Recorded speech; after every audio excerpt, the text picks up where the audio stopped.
My husband cheated on me and tried to leave me with nothing. Heartbroken, I was about to jump into the river when the baby in my belly suddenly spoke. Mom, don't do it. I've been reborn. In my past life, my scumbag father kicked us out for his mistress and then won an $11 million lottery. I was even more desperate and about to let go when the voice spoke again. I know the winning lottery numbers. We can take them. Please don't die. More importantly, my scumbag father's hidden money is in the bedroom ceiling. Take it first, then divorce him. My legs stopped shaking and I finally calmed down. When I got home, I borrowed a ladder and started tearing open the ceiling. Since I had run back in tears, the housekeeper didn't dare stop me. I locked the bedroom door, set up the ladder, and took off my shoes. I glanced at my slightly rounded belly. Son, are you sure it's here? Your dad will be back soon. If we tear down the wrong spot, we'll lose our chance. A childish yet cocky voice came from my belly. Mom, trust me. In my past life, that scumbag dad hid his gold bars here. Third panel from the left. Push hard. I took a deep breath and climbed the ladder. My hands were shaking. Not from fear, but from excitement. Scott froze all my cards to force me into a divorce. He called it letting me calm down, but in truth, he was cutting off my money to make me submit.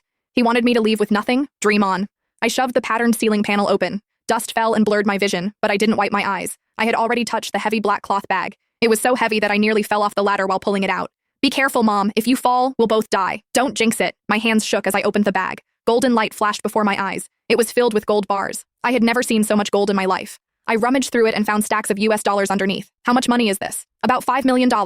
That scumbag dad secretly siphoned it from the company behind his partner's backs. It was meant as startup money for him and his mistress to enjoy life overseas. In your past life, you jumped into the river and let them get away. They used this money to go abroad, get credentials, and return as famous entrepreneurs, completely forgetting you. Hearing this, my anger exploded. Scott, you bastard! I built everything with you from nothing, and now that you were rich, you cheated on me, hid money from me, and even tried to drive me to death? I took the gold bars out one by one and packed them into the suitcase I'd prepared earlier. What if Scott finds out when he gets back? I stared at the dark opening, worried.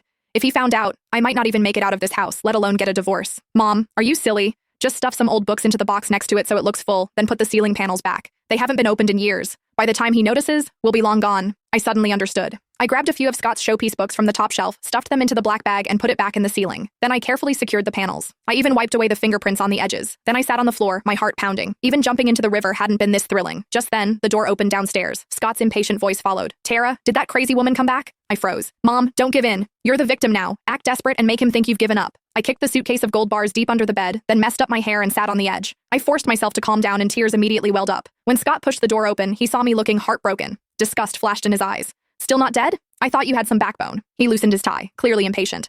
Since you're not dead, sign the papers. He tossed a divorce agreement at me. If you leave with nothing, I'll pay for the abortion. After all, no one wants a woman with a child when remarrying. Abort it? Even animals weren't that cruel. How could he say that?